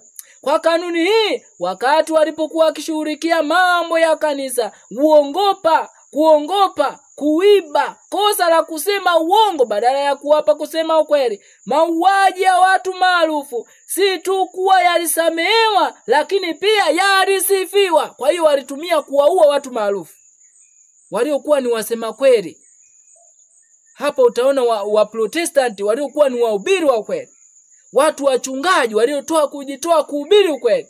Ukweli ule ambao ulimtangaza Yesu na kumuinua kama mwana kondoo wa Mungu aichukua dhambi ya ulimwengu na kufunua mafundisho maovu ya ulimwengu, mafundisho ya uongo ya dini yaliyojenga watu akili zao, kuwajengea tabia ya shetani. Tawala hizi zilizatiti kuzipinga. walijiinua kupinga utawala. Kila mtu aliyesimama kuhubiri ukweli na kumuinua Kristo kama yule ambaye ni tumaini la ulimwengu wote, alizimishwa sauti yake. Sikiliza. Anasema hivi, chini ya sura mbalimbali za uongo, Majesuiti walitenda kazi zao katika ofisi za serikali. Wapi walitenda? Katika ofisi za serikali. Tukirudi katika kitabu hiko cha 50 Years in the Church of Rome, anasema polisi, walimu, wanasheria, wabunge wa seneta, wote walikuwa ni Wakatoliki, ama kama sio Wakatoliki basi wameshajisalimisha kwa bwana wao Papa. Huenda atawekwa ni Mlutheriani, atawekwa Msabato, ni Msabato yule wa uongo ambaye ataenda kumsujudia Papa sana muda wote, atakapoambiwa njoo anakwenda. Hao ndio walikubali kuwekwa pale. Sikia. Walifanya kazi katika ofisi za serikali, walipanda vyeo hadi kuwa washauri wa wafalme. Ni hatari. Anasema na kutunga sera za mataifa. Kama wao ni watungaji wa sera za mataifa, nini wanachokifanya? Ndio maana wanasema tutaimiliki Marekani, tutazipindua serikali za dunia, kwa sababu wao ndio watunzi wa sera. Kwa hiyo sera zote za ulimwengu zitapinduliwa, zitungwe zile ambazo zitalingana na mpango wa majasusi wote kurudi katika utawala wa Kikatoliki. Anasema hivi, waligeuka kuwa wahudumu kwa ajili ya kuwapelekea wakuu wao. Walianzisha vyuo kwa ajili ya wana na watawala na wakuu, na mashule kwa ajili ya watu wa kawaida na watoto wa wazazi wa Protestanti. Na watoto wa wazazi wa Protestanti walivutwa na kushawishiwa kujiunga katika ushikaji wa kanuni za Kikatoliki. Kwa hiyo baada ya kuanzisha shule, watoto wa Kiprotestanti walivutiwa kuingia katika shule za Kikatoliki. Leo utaona mashule ni mangapi? Watoto wa Kisabato ni wangapi wanasoma katika shule za Kikatoliki? Unasema hapana, mwanangu anasoma Geita Adventist. Syllabus anayosoma ni ya wapi? Si ni ya Wakatoliki? Ya binadamu alikuwa chimpanzee, matusi makubwa. Si ni ya Wakatoliki? Dunia ilikuwa Pangaea. Ni uongo mkubwa sana. Eti iligawanya kuwa Pangaea. Halafu baada ya mabilioni ya miaka, sio syllabus ambayo hiyo Geita Adventist wanasoma. Ni elimu ya Kikatoliki. Watoto wa Kiprotestanti, watoto wa Kisabato walivutiwa kusoma katika shule hizi ambazo mpango wake ni kueneza somo katika akili za watoto na vijana. Na hata watu wazima wanasoma mpaka kupitia, mimi ni profesa, lakini profesa kwa elimu ya kidunia. Foolishness. Sikiliza. Anasema hivi, ufahari wote wa nje na mapambano ya ibada ya Kirumi vilifanya vivuruge akili za watoto na kuwapofusha na kuleta mawazo na fikira zao, na kwa njia hiyo uhuru ambao baba zao walikuwa wakiupigania na kumwaga damu ukawa umesalitiwa na watoto kupitia elimu. Vihadisi vya Juma na Uledi vimepandikizwa humo. Mua umezamisha meli. Vito watoto akili zimeharibikiwa na wanakutana na uovu wa kila namna, kiasi kwamba akili zimevurugwa. Wanaacha kutetea msimamo wao. Sabato inachukuliwa kwa urahisi. Watoto wanarudi shule, hawaoni shida kupika siku ya Sabato, kuoga siku ya Sabato, kufanya kazi siku ya Sabato, kununua chakula siku za Sabato. Hawaoni shida kufanya yote hayo. Wameyapata wapi? Kwenye shule za Kikatoliki. Shule zinazobeba syllabus za Kikatoliki. Sikia. Majesuiti walijitawanya katika Ulaya yote, na popote walipokwenda huko kulifuatiwa na ufufuaji wa Ukatoliki. Kwa hiyo hawa ndio sio ajabu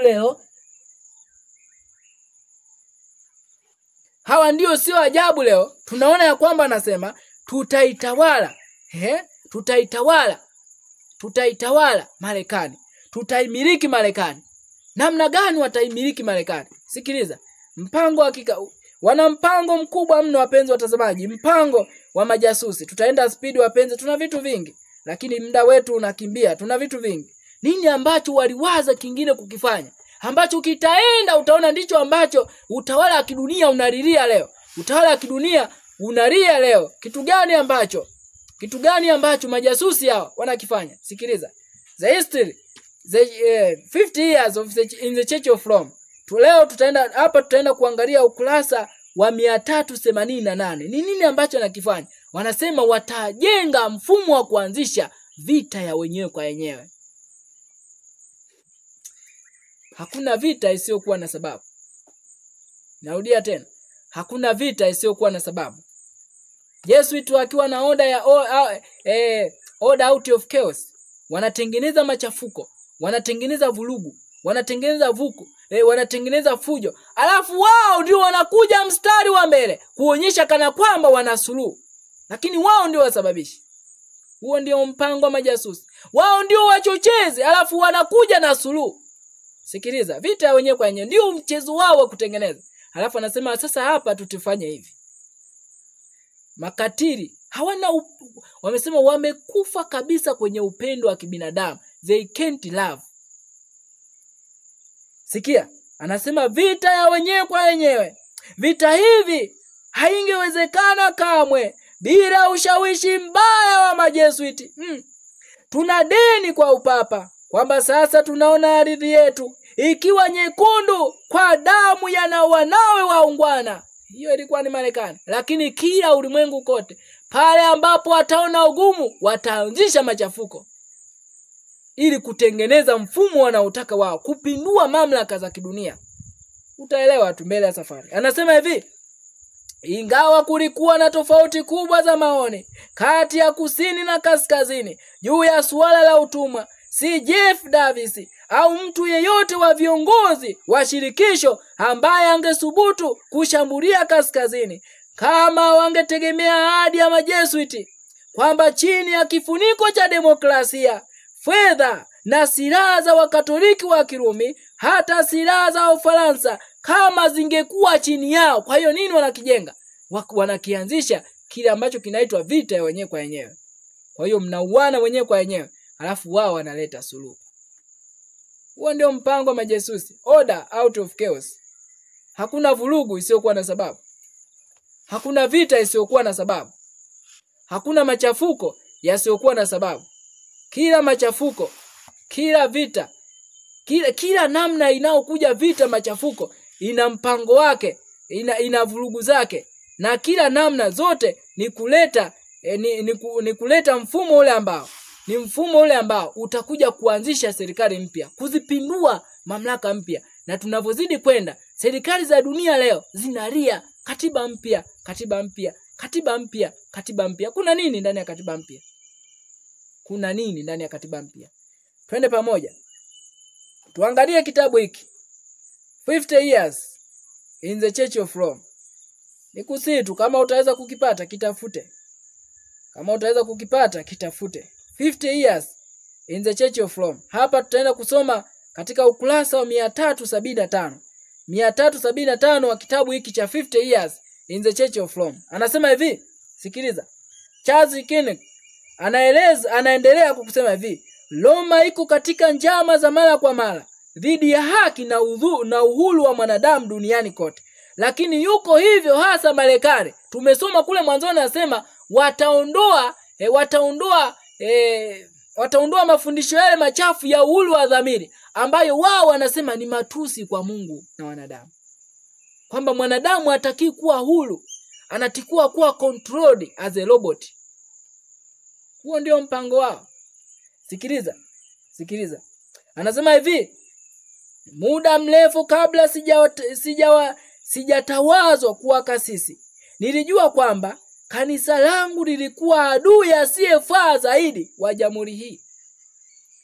Lakini kwa nje ni washauri wa serikali. Tunaomba fanyeni hivi, mambo yatakuwa mazuri. Kumbe ni maadui wabaya katika serikali za dunia. Lakini mbele wanakuja na Joladini. Nyuma kumefichwa udhalimu na ukatili usio wa kawaida. Sikiliza.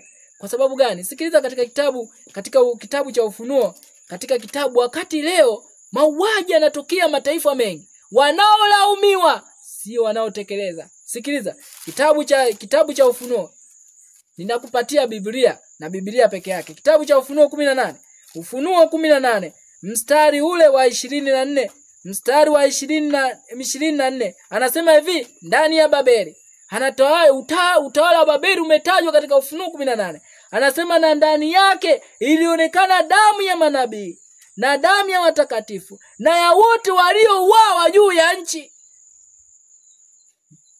Damu yote ya waliochinjwa, wana manabii waliochinjwa, wafalme wa nchi waliouawa kikatili bila huruma, ilionekana hatia ndani ya Babeli. Lakini leo wanaweza kuonekana ndio watetezi, ndio wanaonekana tunahurumia, tunalaani, lakini ndio hao ambao wasababishaji wakubwa. This is the Bible, my friend. Sikiliza. Anasema hivi, maprofesa wangu wa falsafa, historia na theolojia walikuwa wamekubaliana kwa kauli moja kuniambia kwamba kanuni na sheria za kanisa la Roma zilikuwa kinyume kabisa na sheria na kanuni msingi ambazo ni mawe ya msingi ya katiba ya Marekani. Narudia tena. Anasema hivi, maprofesa wangu wa falsafa, historia na theolojia walikuwa wamekubaliana kwa kauli moja kuniambia kwamba kanuni na sheria za kanisa la Roma zilikuwa kinyume kabisa na sheria na kanuni msingi ambazo ni mawe ya msingi ya katiba ya Marekani. Kwa hiyo utakuja kuona kwamba kanuni za sheria za Kikatoliki na katiba ya Marekani vilikuwa vinapingana kabisa. Vinapingana kwa namna gani? Hoja namba 1, anasema hivi, kanuni takatifu zaidi za katiba ya Marekani ni usawa wa kila raia mbele ya sheria, lakini kanuni ya msingi ya kanisa la Roma ni kukataa usawa huo, kwamba hakuna usawa kwenye katiba ya kanisa la Roma. Anasema nyingine, uhuru wa dhamiri unatangazwa na Marekani kuwa kanuni takatifu zaidi ambayo kila raia anapaswa kuishikilia, lakini uhuru wa dhamiri unatangazwa na mapapa na mabaraza yote ya Roma, jambo lisilomcha Mungu zaidi, lisilo takatifu na la kishetani, ambalo kila Mkatoliki mwema anapaswa kulichukia na kuliharibu kwa gharama yoyote ile. Huo ni katiba ya Kikatoliki, kwamba uhuru wa dhamiri haufai, ni jambo baya la kishetani ambalo kila Mkatoliki anapaswa kuliharibu. Na wote nitakuja kukwambia tunapozidi kwenda, wote watakaozidi kulilia katiba mpya wanalilia panga kuwekwa katika mashingo yao wenyewe. Na wale wetu walisema mtoto akililia wembe unampa. Wakati katiba nyingi zilizopo leo ambazo ni secular state, zinatumia secular state zinazotenganisha dini na serikali, lakini zili unavyokwenda mbele utaona viongozi wa dini wataenda kwa ukaribu kiasi kwamba nini ambacho wanakitafuta ni kufanya dini na serikali viwe kitu kimoja. Chini ya kificho mbinu kubwa za ajabu unaweza usione leo, utaona tu mbele ya safari. Watalia katiba mpya. Nitakusomea nini mjumbe wa Mungu alikisema. Anasema hivi, jambo la 3. Katiba ya Marekani inahakikisha uhuru kamili wa raia kutoka kwa mamlaka ya mababa au ya kanisa, lakini kanisa la Rumi linatangaza kwa njia ya mapapa na mabaraza yake yote kwamba uhuru huo ni uovu na uasi dhidi ya Mungu. Kwamba uhuru wa dhamiri ni uasi. Uhuru unaokufanya leo niabudu kanisa gani? Wanasema huo haufai katika mamlaka ya Mungu. Anasema katiba ya Marekani inamwacha kila mtu huru kumtumikia Mungu kwa mujibu wa dhamiri yake, lakini kanisa la Roma linatangaza kwamba hakuna mtu ambaye amewahi kuwa na haki hiyo, na kwamba papa yake na kwamba papa peke yake anaweza kujua na kusema kile ambacho mwanadamu lazima amini na kufanya. I refuse this katiba. Ninakataa na kulaani tamko hili kwa jina la Yesu. Sitakubali kwamba eti papa akisema ndo lazima tukubali. I refuse in the name of Jesus.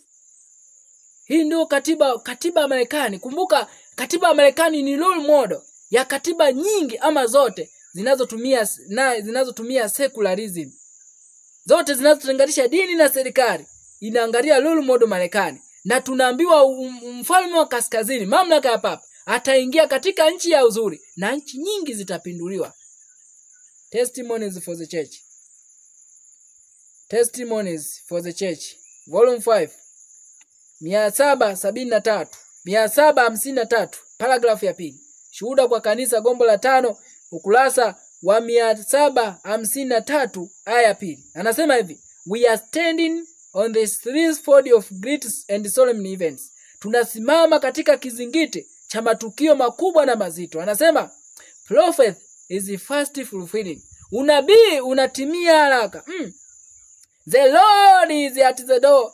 Bwana yuko mlangoni. Anasema there is soon to open before us a period of overwhelming interest to all living.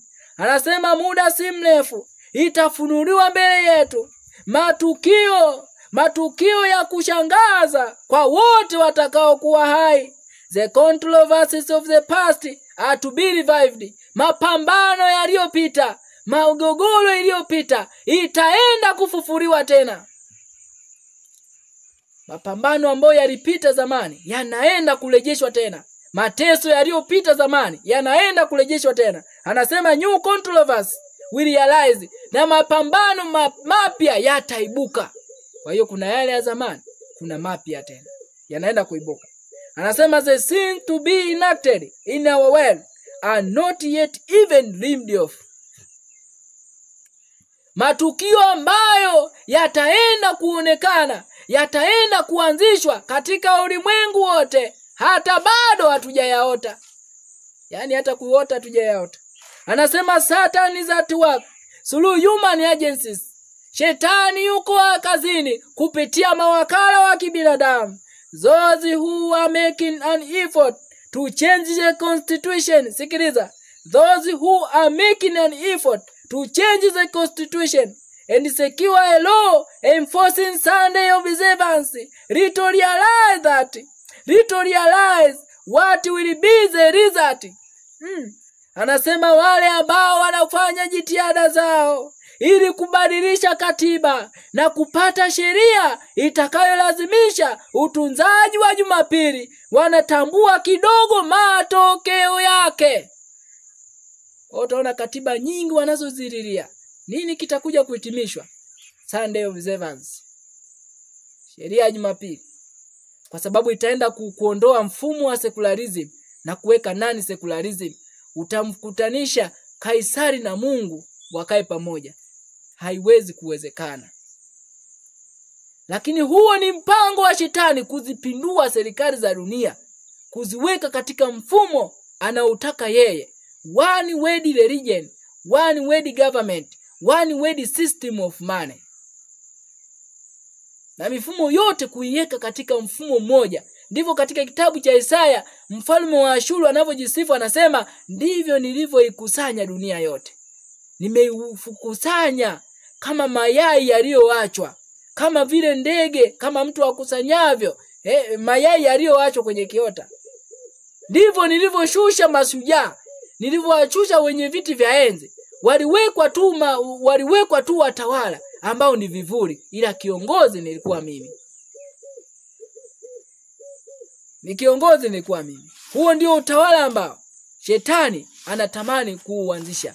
Na utaenda kuona ulimwengu wakati unaenda kwa upofu, ulimwengu unaenda kigizagiza, utaenda kumchagua mtawala yule ambaye kama Waisraeli walivyofanya, wana wa Israeli walivyofanya kipindi cha Sauli, kama vile Wayahudi walivyofanya wakati walipokuwa katika matukio ya mwisho ya kufunga historia ya rehema yao, wakufunga matukio ya mwisho kabisa. Mwana wa Mungu amewekwa mbele yao, mpinga Kristo mwingine amewekwa mbele yao. Waliwekwa katika hatua ya kuchagua, wamchague Kristo au wamchague Baraba. Kitabu cha Mathayo 27. Twende hapo mpenzi mtazamaji na msikilizaji. Mathayo sura ya 27 na mstari wa 11, tufike hapo. Mstari wa 11 Mathayo 27 anasema, naye Yesu akasimama mbele ya liwali. Liwali akamuuliza akasema, wewe ndiwe mfalme wa Wayahudi? Yesu akamwambia, wewe wasema. Lakini aliposhitakiwa na wakuu wa makuhani na wazee, hakujibu hata neno. Ndipo Pilato akamwambia, usikii na ni mambo mangapi wanayokushuhudia? Asijibu hata neno moja. Hata liwali akastaajabu sana. Anasema, basi wakati wa sikukuu, liwali desturi yake huwafungulia mkutano mfungwa mmoja waliyemtaka. Basi palikuwa na mfungwa mashuhuri siku zile aitwaye Baraba. Basi walipokutanika, Pilato akawaambia, mnataka niwafungulie yupi, yule Baraba au Yesu aitwaye Kristo? Kwa maana alijua ya kuwa wamemtoa kwa usuda. Yani walijua Yesu wamemleta pale, lakini hakuwa na kosa. Walijua kabisa wamemshtaki Yesu, lakini hakuwa na kosa. Kwa hiyo aliwaambia, niwafungulie yupi? Niwafungulie Baraba awekwe huru, au tumfungue Yesu aitwaye Kristo? Angalia majibu yao. Angalia majibu yao. Anasema hivi, nao wakuu wa makuhani, twende fungu la 20. Nao wakuu wa makuhani na wazee wakawashawishi makutano ili wamtake Baraba na kumwangamiza Yesu. Basi liwali akajibu akawaambia, mnataka niwafungulie yupi katika hao wawili? Wakasema Baraba. Pilato akawaambia, basi nimtendeje Yesu aitwaye Kristo? Wakasema wote, asulubiwe. Asulubiwe anayekataa serikali yetu isiwekwe katika mfumo mpya. Asulubiwe. Akasema, kwa nini? Ni ubaya gani aliyoutenda? Wakazidi sana kupiga kelele wakisema, crucify him, crucify him. It doesn't matter amefanya nini. Na ulimwengu utaenda kufanya uchaguzi ule ule. Wataenda kumchagua yule ambaye amejifanya ulimwenguni kuwa ni mwakilishi wa Kristo, lakini kumbe ni mwakilishi wa shetani. Desire of Ages. Tumaini la vizazi vyote. Baraba alikuwa ni nani huyu? Ambaye leo ulimwenguni utamchagua huyu. Watamchagua huyu Baraba, watamuacha Kristo. Na nitaenda kuona tutakapoenda kumaliza ni nani anatafutwa. Wakati serikali zinapinduliwa, katiba zinapinduliwa, mifumo ya ulimwengu inapinduliwa, mifumo ya kifedha inabadilishwa, ni nani anayetafutwa? 556 kitabu cha Tumaini la Vizazi Vyote. 556 Tumaini la Vizazi Vyote. Utaenda kusoma wewe mwenye Desire of Ages. 732 733. Sikiliza. Wakati huu, aya ya kwanza, wakati huu mamlaka ya Kirumi zilikuwa zimemshikilia mfungwa mmoja aitwaye Baraba, ambaye alikuwa amehukumiwa adhabu ya kifo. Mtu huyu alikuwa amedai kuwa ni Masihi. Ni nani? Baraba. Alikuwa amejidai kuwa yeye ni Masihi. Kwa hiyo tuna watu hapo, Masihi wa kweli and counterfeit Masihi. Na tunaona ulimwengu leo, natamani kuweka masomo mengi zaidi. Ulimwengu leo tunaenda mbele ambapo kupitia umizimu watu wataenda kushuhudia kuja kwa yule ambaye ataigiza ujio wa Kristo. Tutajifunza mbele ya safari. Masihi wa uongo anakuja, Masihi wa uongo. Baraba anasema na wengi watamuamini. Anasema hivi, alidai kuwa na mamlaka ya kuanzisha utaratibu mwingine wa mambo ili kuweka ulimwengu katika usahihi. Nini alichokuwa anakifanya? Kupindua serikali na ulimwengu, kuanzisha ulimwengu mpya, kuweka new world order na kuondoa God's original order. Twende pamoja. Nini kingine anakifanya? Anasema akiwa chini ya imani potofu ya kishetani, alidai kwamba chochote ambacho angeweza kupata kwa njia ya wizi na unyang'anyi kilikuwa cha kwake. Kumbuka kile walichokuwa nakifanya majesuiti wapendwa. Nini walichokuwa nakifanya? Hawakuogopa kuiba, hawakuogopa kudanganya, hawakuogopa unyang'anyi, isipokuwa walitii mamlaka ya bwana wao. Hawa walibeba roho ya Baraba, ambaye alimwakilisha shetani, alimwakilisha mpinga Kristo. Hakuogopa kuiba, akiwa amefanya mambo ya ajabu kwa nguvu za kishetani. Alikuwa amejipatia ufuasi miongoni mwa watu, na alikuwa amewashawishi upinzani dhidi ya serikali ya Kirumi chini ya kifuniko cha udadisi wa kidini. Alikuwa mtu mwovu sana na mwenye nguvu, akiwa amejikita katika uasi na ukatili. Zizi ya Jesuits, hawa ni majasusi wapendwa. Hawa ndio waliokuwa wakibeba roho ile ya ujasusi. Na hii ilikuwa ni roho ya kishetani. Shetani alidai kwamba anataka kuanzisha serikali mpya, lakini kumbe ilikuwa ni serikali ya kuangamiza isiyokuwa na uhuru ndani yake. Twende kitabu hiki 578. Sikiliza, kusudi la Mungu lilikuwa kuweka mambo katika utaratibu, katika msingi wa usalama wa milele. Na katika mabaraza ya mbinguni iliamuriwa kwamba lazima shetani apewe muda wa kuendeleza kanuni zilizounda msingi wa serikali yake. Alikuwa amedai kwamba kanuni zake zilikuwa nzuri zaidi kuliko kanuni zile za Mungu. Kwa hiyo alidai kwamba kile Yesu alichosema, Kaisari mpeni Kaisari, Mungu mpeni Mungu, hakifai. Kwa hiyo alipanga kupindua serikali zote, ziondoe utaratibu huu ambao Mungu aliuweka wa kutenganisha dini na serikali. Yeye anakuja kuviunganisha. Anasema hivi, muda ulitolewa ili kanuni za shetani zifanye kazi, ili kwamba zipatwe kuonwa na malimwengu ya mbinguni.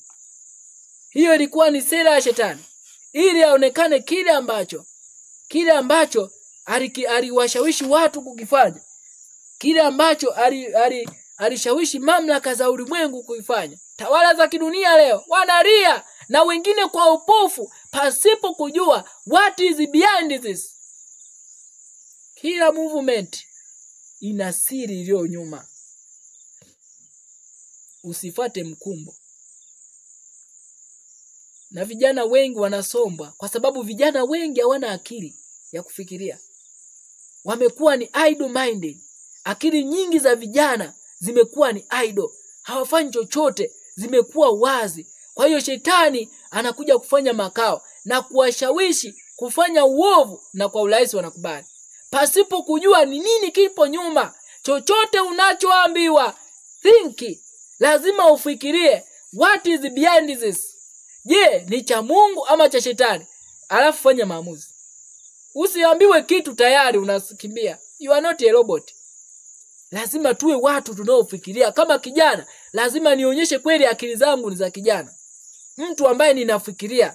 Ndio maana Biblia inatenganisha ninapotuambia namna gani kijana aisafishe njia yake, ni kwa kutii, akilifuata neno lako. Ni kwa sababu vijana tumeacha neno la Mungu, tumeacha kufuata neno la Mungu, kujifunza neno la Mungu. Tunapenda mambo ya ulimwengu, anasa za ulimwengu na desturi za ulimwengu, na kuendekeza tamaa za chakula, tamaa za mwili zinaharibu akili zetu kiasi kwamba tunakuwa na akili ndogo ya kufikiria. Lakini Mungu alikusudia vijana waliojitoa kumtumikia Mungu, waliojitoa kuishi mambo ya Mungu, wawe na akili na hekima ya kuwazidi hata wafalme wa dunia, ya kuwazidi wazee wenye mvi. Kumbuka Babeli, Shadraka, Meshaki, Abednego, vijana wadogo, huenda hata wewe ni mkubwa, lakini walikuwa na akili, walikuwa na hekima ya kuwazidi vizee vikongwe. Huenda wengine walikuwa wakitembea na miti. Nebukadneza mwenyewe alikuwa mzee, lakini hana kuwa na akili ya kuwazidi vijana wale. They were smart. Walikuwa smart kufanya maamuzi, wise decision, wakiongozwa na neno la Mungu. Kijana wowote aliyetoa maisha yake na kuongozwa na neno la Mungu atakuwa na hekima iliyokuwa itakayokuwa mbali na maprofesa wanaoongozwa na elimu ya kiulimwengu. Hakuna profesa wa dunia atakayeweza kuwa na maamuzi yaliyo smart, yaliyo sahihi, yatakayokuwa na uwezo utakaokubaliwa, yatakayokuwa na nguvu itakayokubaliwa kama kijana aliyejitoa kumtumikia Mungu. Kisa cha ukombozi. Shetani alidai mamlaka yake inafaa. Angalia mfumo ambao shetani alianzisha kuupigania, na hii ilikuwa inaonyesha ishara ya kwenda kuanguka kwa utawala wake. Nini mbinguni shetani alikianzisha? Alidai mfumo mpya. Sikia. Kisa cha ukombozi. Palikuwa na ushahidi miongoni. Hii ni Story of Redemption, sura ya pili, sura ya kwanza. The Story of Redemption, chapter 1. Palikuwa na ushahidi miongoni mwa malaika. Lucifer na wafuasi wake walikuwa wakipambana ili kuifanyia matengenezo serikali ya Mungu. Hawakuridhika na hawakuwa na furaha kwa sababu hawakuweza kutazama ndani ya hekima yake isiyochunguzika na kuthibitisha makusudi yake katika kumtukuza mwanawe na kumkirimia uweza na utawala huu usiokuwa na mipaka. Waliasi dhidi ya mamlaka ya mwana. Anasema malaika waliokuwa wanyofu na waaminifu walitafuta kumpatanisha malaika huyu mwenye nguvu na mwasi katika mapenzi ya muumbaji wake. Walihalalisha kitendo cha Mungu kumtunuku Kristo heshima, na kwa mantiki thabiti walifanya jitihada za kumshawishi Lucifer kwamba hakuna heshima yoyote pungufu aliyokuwa nayo sasa kuliko kabla baba hajatangaza heshima aliyokuwa amempatia mwanawe. Na unajua wengi wanaoridia leo kuna wimbi la watu kuwa na uchu wa madaraka. Pamoja na kwamba heshima anayo, sio kwamba una heshima. Heshima ipo. Ilikuwa ni roho ya Lucifer. Alikuwa ni malaika mkuu anayemfuata baada ya Kristo, lakini bado alikuwa na wivu, anataka awe juu tena. Na ndio wakaanzisha vurugu. Nadai serikali mpya. Serikali mpya. Serikali mpya. Serikali mpya. Nini huna? Lucifer, nini huna? Sikia. Anasema hivi, walieleza bayana kwamba Kristo alikuwa mwana wa Mungu akiwa pamoja naye kabla malaika hawajaumbwa na baada ya daima, na kwamba daima alikuwa amesimama mkono wa kuume wa Mungu na mamlaka yake ya upole na upendo hadi hapa ya kuwa wameujiwa. Na kwamba hakuwa ametoa amri zozote isipokuwa zile ambazo jeshi la mbinguni lilifurahia kuzitekeleza. Waliendelea kumshawishi kwamba Kristo kupokea heshima maalum kutoka kwa Baba katika uwepo wa malaika haikupunguza heshima ambayo Lucifer alikuwa amepokea hadi wakati huo. Malaika walilia. Walijaribu kwa shauku kubwa kumuhimiza achane na kusudi lake dhalimu na kuridhia kujisalimisha kwa muumbaji wao, kwa vile mambo yote kabla ya hapa yalikuwa amani na upatanifu. Na ni kitu gani kingesababisha sauti hii ya upinzani na uasi, walijiuliza. Ni kitu gani? Lucifer alikataa kusikiliza. Sema achane na mimi. Tena aliwalaumu kwamba ni watumwa. Mnataka kuongozwa kibabe, kikatili, lakini ukatili huo ni yeye ndo ameuchochea. Ni mpango wa shetani kuchochea vurugu. Ni mpango wa shetani kuchochea vita, kila vurugu, kila machafuko, kila mauaji. Mchochezi wake ni shetani. Kwa kutumia mawakala wake. Anaweza wakala akachochea, alafu yeye akaja akalia kwamba kwa nini maovu haya, alafu mchocheaji ni yeye. The great controversy. Ni nani anatafuta? Baada ya vurugu hizi zote zinavozidi kuendelea, machafuko yanayoendelea, utaona hata katika taifa la Tanzania ni machafuko mengi. Machafuko yanayoendelea Kongo, machafuko Kenya, machafuko Nigeria, machafuko China. Shetani yuko bize kuzipindua serikali za dunia. Na muda si mrefu mataifa mengi vita wenyewe kwa wenyewe, mavurugano wenyewe kwa wenyewe. Shetani amekusudia ili baada ya hapo utawala wake unakuja mbele kama watetezi, lakini ndio wachocheaji. Utaenda kuona. Yote hayo yanafanyika, lakini ni nini kinatafutwa? Ni nani anayetafutwa? Wakati zinachochewa vurugu zote hizo, ni nani anayetafutwa? Lakini utakuja kuona lawama zote hizo zitahamia katika kundi fulani ambalo leo ndio kwanza wajari, ndio kwanza wamelala. They don't care nini kinaendelea, hawajari, hakuna kuamka. Lakini mpenzi mtazamaji, nataka nikuambie wewe ambaye utaenda kusoma hapa, ni nani anayetafutwa? Serikali zinapopinduliwa, katiba zinapopinduliwa ili kuunga dini na serikali, ni nani anayetafutwa hapa? Wakati utawala wa kipapa katika miaka ile ya 1508 mpaka 1798 yalipotokea mauaji makubwa ya mamilioni ya watu waliochinjwa kikatili na kinyama bila huruma, bila kosa lolote, ila kwa sababu walisimama kuitetea imani yao. Huko ndiko tunakokwenda. Hawatauao watu wale, ni majambazi, lakini leo tunashuhudia ulimwengu ukiwatetea watu waovu, lakini watu watakaosimamia imani na ukweli, ambao ungeweza kurejesha maadili, watahudumiwa kama ni watenda maovu. 381. Naomba tuisome hii alafu tuende ninakotamani tupasome. 381. Kitabu cha Pambano Kuu. Nini ambacho kinakwenda mbele ya safari? 381. Sikiliza.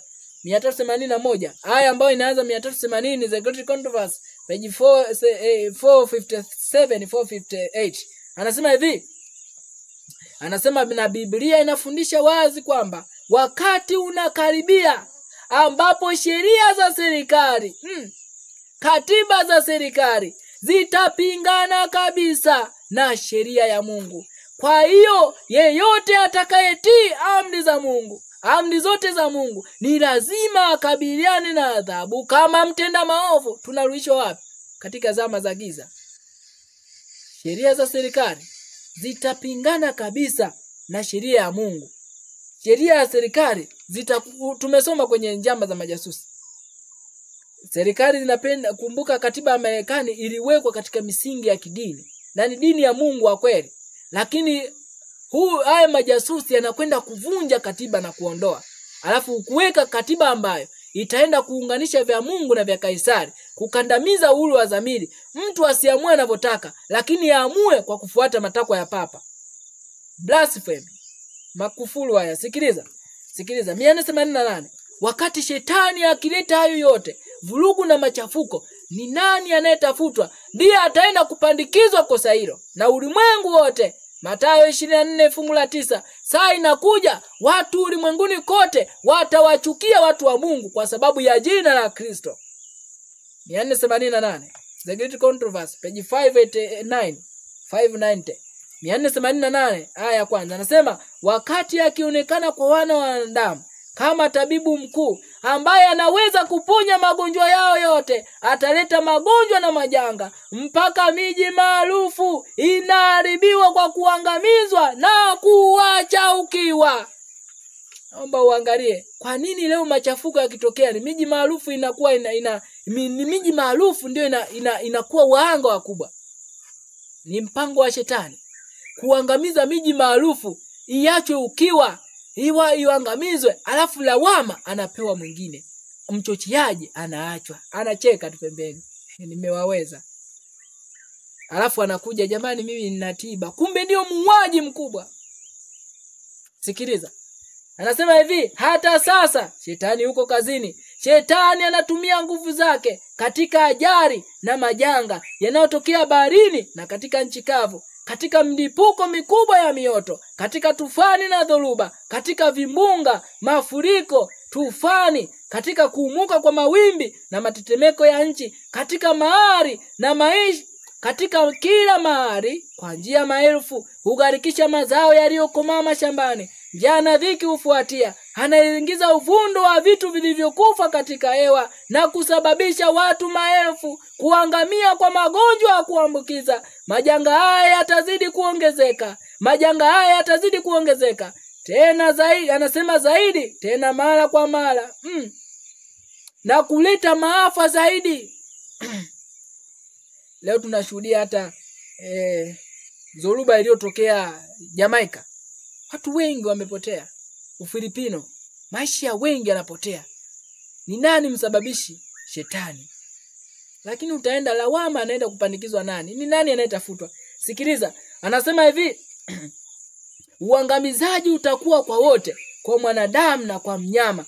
Dunia inaomboleza, inazimia. Watu wenye kiburi wanadhoofika. Dunia nayo imetiwa unajisi kwa watu wanaoikaa, kwa sababu wameziashi sheria, wamebadili amri, wamevunja agano la milele.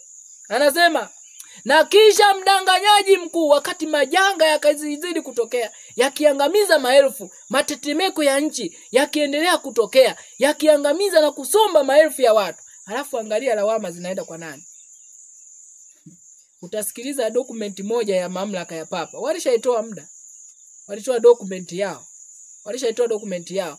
Kwamba majanga yanatokea. Halafu wao waliamini ni nani anayekataa? Ni nani msababishaji? Na huyu ndiye target ya shetani katika mpango huu wa serikali kupinduliwa. Katika mpango huu katiba zibadilishwe, sheria zibadilishwe, lakini anayetafuta kubanwa hapa ni watu wa Mungu washikao amri. Na sitabubuja maneno, nitakusomea ni nani wanaotafutwa hapa. Sikiliza. Anasema, na kisha mdanganyaji mkuu atawashawishi wanadamu kwamba wale wataomtumikia Mungu ndio wasababishaji wa maovu haya. Kwa sababu gani? Wanakataa. Wanakataa. Leo mimi uwezo kaniambia ati nianze nikakimbia, nadai nini? Nadai ulimwengu, naanza kukimbia. Je, Yesu angekuwepo leo? Kiongozi wa dini, Yesu angekuwepo leo, angeandamana? Nilikwambia tangu mwanzo, be careful. Zingatia sentensi kwa sentensi itakayozungumzia. Ministry of Healing, page 491. Study carefully the human development character and constantly inquire, what would Jesus do if he in my place? Chunguza kwa uangalifu tabia ya Mungu kwa mwanadamu, na kila mara jiulize, Yesu angefanya nini kama angekuwa katika nafasi yangu? Mimi ni mchungaji, mimi ni askofu, mimi ni padri, sinajiita ni mwakilishi wa Yesu. Je, Yesu angezungumza hivi? Je, Yesu angefanya hiki? Je, Yesu angehamasisha hiki ninachokihamasisha mimi? What would Jesus do if he in my place? Sikiliza. Anasema wanaomtumikia Mungu ndio wanaosababisha maovu haya. Anasema kundi ambalo limechochea hasira ya mbinguni litashindilia mashutumu juu ya wale ambao utii wao kwa amri za Mungu ni kemeo lisilokoma kwa waasi. Itatangazwa kwamba watu wanamkosea Mungu kwa kuvunja sabato ya Jumapili, kwamba dhambi hii imeleta maafa ambayo hayatakoma mpaka utunzaji wa Jumapili utakapokuwa umelazimishwa kwa ukali kabisa na wale wanaoeleza madai ya amri ya 4 ambayo inaharibu heshima kwa Jumapili. Ni wataabishaji wa watu, wanazuia urejeaji wao kwenye fadhili za Mungu na kwenye mafanikio yao ya kitambo. Tumesoma kwenye Testimonies for the Church volume 5 ukurasa wa 753 aya 2 kwamba katika vuguvugu hili la mataifa kulilia katiba mpya, hatimaye nini ambacho kinaenda kujengwa, mpenzi mtazamaji? Kuundwa kwa sheria ya kulazimisha utunzaji wa Jumapili. Kwa sababu watu wameshajengewa ya kwamba leo ulimwengu unajengewa kwamba Papa ndiye mshauri mkubwa wa dunia. Lakini pasipo kujua ya kwamba who is behind the Pope, the devil himself. Ndiye ambaye anatoa mashauri huko. Ufunuo 13 mstari wa 2. Ukasome hapo. Ndiye ambaye anatoa mashauri, na mashauri hayo watu wanaenda kuyapokea kana kwamba yanatoka kwa Mungu mwenyewe. Nani anatafutwa? Wakati ulimwengu unabadilishwa, tawala za ulimwengu zinabadilishwa, mifumo ya kidunia inabadilishwa, mifumo ya pesa inabadilishwa, ni nani anayetafutwa? Watu wa Mungu washikao amri. Na utasoma ukurasa huu wa 489, utaendelea kusoma.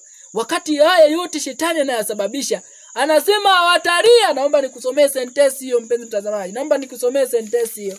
Wakati yeye ndio msababishaji, shetani atafanya nini? Anasema wataomboleza kwa uovu, kwa ajili ya uovu mkuu. Aya ya 2 489. Wataomboleza, aya ya kwanza. Aya ya 2. Wataomboleza kwa ajili ya uovu mkuu unaotendeka ulimwenguni, na kutoa ushuhuda kwa walimu wa dini kwamba kushuka kwa hali ya maadili kunasababishwa na kuinajisi Jumapili. Hasira kali itachochewa dhidi ya watu wote ambao wanakataa kukubali ushuhuda wao. Taona mpenzi mtazamaji, watu wataenda kuchochea kwamba ni kwa sababu watu hawaendi Jumapili. Unaweza ukasikia document hiyo. Ni ya mamlaka ya Papa. Walishaitoa muda. Under the leadership of the Vatican, the world has seen tremendous religious reform. Miracles abound. Claims have been made that the sick are being healed and loved ones in heaven are communicating with their families.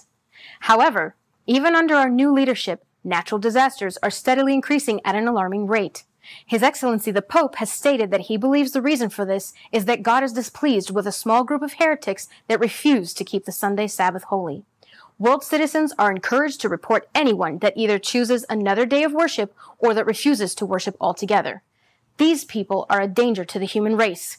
Only by becoming fully united can we hope to have peace and please the Lord. As a precaution against an uprising from potential extremists, the papacy has enacted martial law in most major cities worldwide. Kwamba Papa anaamini majanga hayo yote, njaa, vifo, vinasababishwa na watu kukataa kuitunza sabato ya Jumapili. Jumapili sio sabato. Sio siku ambayo ya ibada, yani ni siku za kazi. Mungu atambui kama ni siku ya ibada, ni kujisumbua tu. Ni kwenda kumfanyia Mungu kiburi, ibada ya Kaini. Ufunuo 13. Ni nani anatafutwa? Wakati ulimwengu shetani akifurahia kwamba nimeziteka akiba zao. Nimeziteka akiba zao. Leo tutaenda kushuhudia zidi tunavyokwenda mbele kutakuwa na uhalifu wa kufungwa kwa mitandao. Wakati hazina za ulimwengu zote zimewekwa katika mikono ya yule ambaye ndiye adui wa ulimwengu na funguo za hazina amezishikilia. Sikiliza. Alafu tutakwenda kukupa ushauri. Mungu anasema tufanye nini? Ufunuo 13:15 anasema hivi: naye amepewa kutiwa pumzi taifa la Marekani katika ile sanamu ya mnyama, ili sanamu ya mnyama inene na kuwafanya hao wote wasiosujudu sanamu ya mnyama uwawe. Lakini tunaona katika ulazimishaji huu wa Jumapili tunapokwenda, watu watazuiliwa kuuza na kununua. Wale ambao wamekaa katika miji wameshuhudia nini ambacho hiki nakizungumza. Unazuiliwa kuuza na kununua. Unayo pesa ndiyo katika benki, huwezi kutoa. Unao pesa ndiyo katika simu, huwezi kutoa. Unao pesa, watiifu wangefunga kabisa moja kwa moja, wakaleta masharti. Unataka kutoa pesa yako? Milioni 100 yako? Milioni 10 yako? Ndiyo. Kubali kutunza Jumapili. Utasema nitaigiza tu. Kwa Mungu hakuna kuigiza. Katika maamuzi hayo, unaweka kalamu yako ya mwisho na ambayo ni chance will never come again. Utaletewa tena nafasi nyingine ya kuchagua.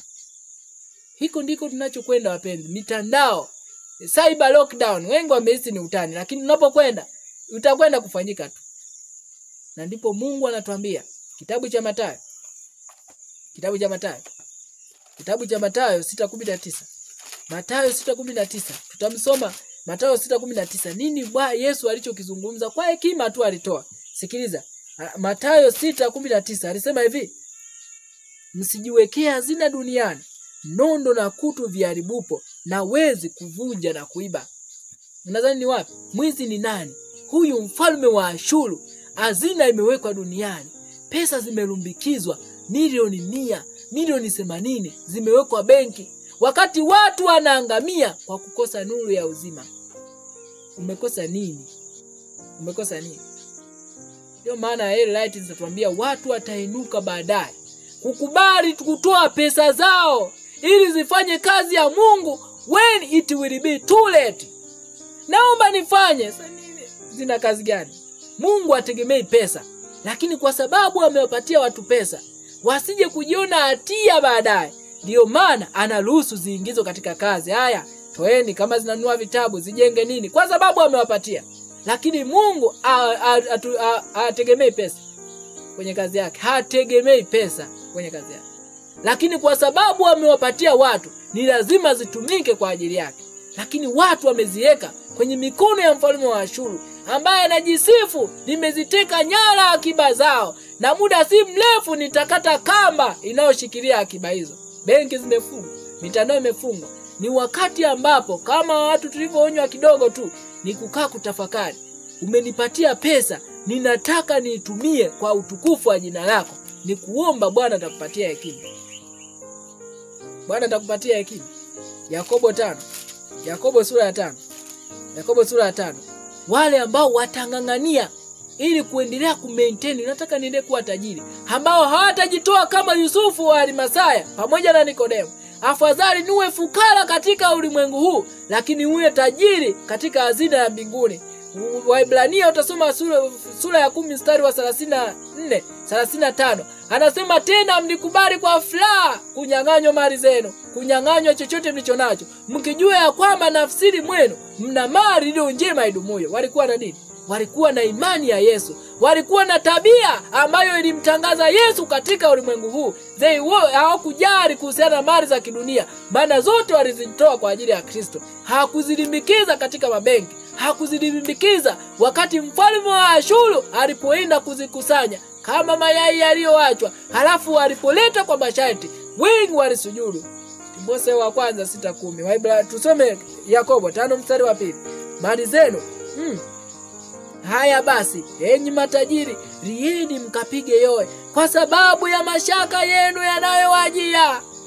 Kwa sababu hatukuweka katika hazina ya mbinguni, tumeweka katika hazina ya ulimwengu huu, katika estate za ulimwengu huu. Hatukufanya jitihada kujiandaa. Anasema enyi rieni. Useme tajiri ndo ana milioni 100, hata yule ana kiasi kidogo, lakini hakujitoa kwa ajili ya kumtumikia Mungu. Mjumbe wa Mungu anasema cry, you are all riches, cry. Yeye enyi matajiri mkapige yoe. Anasema mali zenu zimeoza na mavazi yenu yameliwa na nondo. Ni onyo la nani? La Yesu. Alisema msijiwekee hazina mahali ambapo nondo wanakula, kutu zinaharibu. Lieni, mali zenu zimeliwa na nondo, dhahabu yenu na fedha yenu zimeingia kutu, na kutu yake itawashuhudia, nayo itakula miili yenu kama moto. Mmejiwekea akiba katika siku ya mwisho. Siku za mwisho. Bwana anatuita katika wakati huu. It is the time to wake up. Ni muda wa kumlilia Mungu. Bwana nisaidie kushinda ubinafsi, nisaidie kushinda uchoyo, nisaidie kushinda kiburi, nisaidie kushinda moyo ule unaobeba chuki na fitina zidi ya ndugu na jamaa zangu. Nisaidie Bwana. I want to be like Jesus. Nisafishe moyo wangu. Tuwe na ombi kama aliloomba Daudi. Bwana niumbie moyo safi, niumbe upya roho iliyotulia ndani yangu. Ni wakati wa kuhakikisha kwamba ndani ya moyo wangu sibebi uchafu wa namna yoyote. Wowote utakaojitokeza, it is my duty, ni jukumu langu kulia kwa kukesha na kuomba, kuhakikisha ya kwamba kila ambacho wakipatani na Mungu, kila ambacho wakipatani na Kristo kinafagiliwa mbali katika nafsi yangu. It is the time now. Wale ambao tumepewa zamana, tumepewa nuru ya ujumbe huu, ndio target ya shetani. Serikali zinapoenda kupinduliwa, mifumo ya dunia inapobadilishwa, mifumo ya maisha inapobadilishwa, hatimaye shetani target, anaodhamiria kuwatesa ni watu wa Mungu. Bibi na wewe tumeamka leo. Ninayo pesa, ninajua nitazuiliwa kuuza na kununua. Sina muda wa kutoka na kwenda kutafuta kuishi mashambani. Sina muda. Muda utakuja. Wengi watatamani, lakini watashindwa. Ndipo itakapodhihirika ya kwamba pesa haina thamani yoyote. Ezekiel 7:19. Ndipo itadhihirika ya kwamba pesa haina thamani yoyote. Mtafuteni Bwana maadamu anapatikana, muiteni maadamu yu karibu. Time will come when the Lord will not be there. Sikio lake litakuwa zito, hata sikia. Misali sura ya 1 mstari wa 23 mpaka 30. Saa inakuja leo tunazembea wakati neema ya Bwana ipo, lakini time is coming. Muda unakuja ambapo neema hii ambayo leo tunaichezea hatutaipata tena.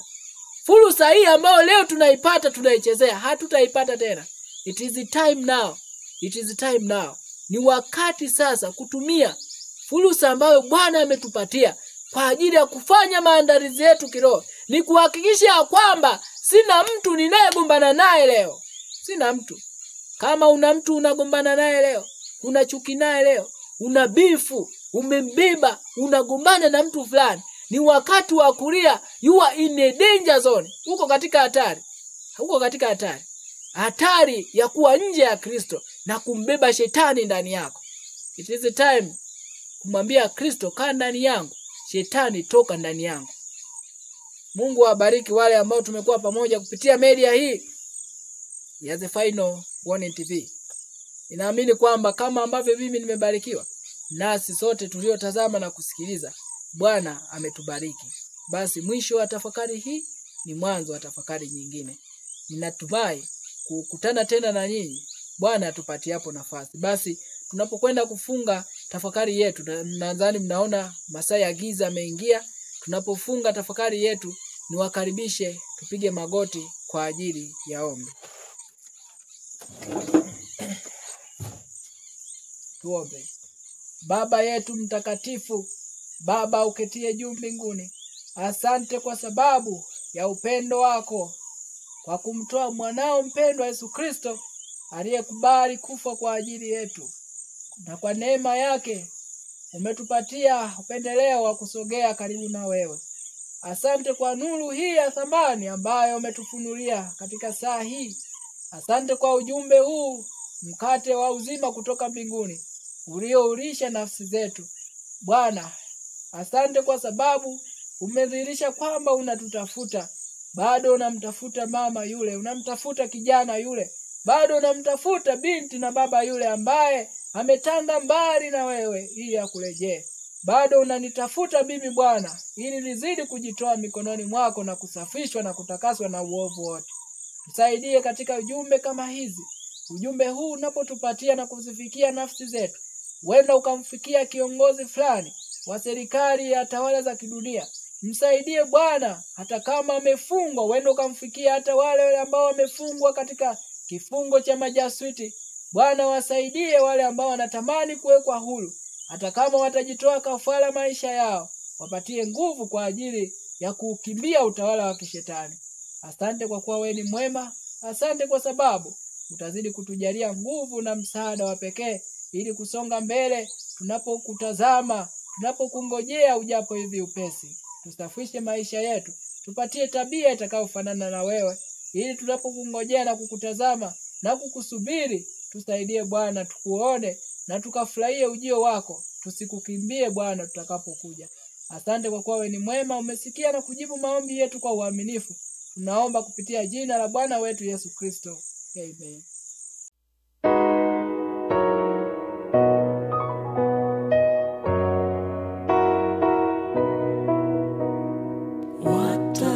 Watakatifu kesheni, nguvu za mbingu za songa, washeni tayari kwa kurudi kwake Bwana.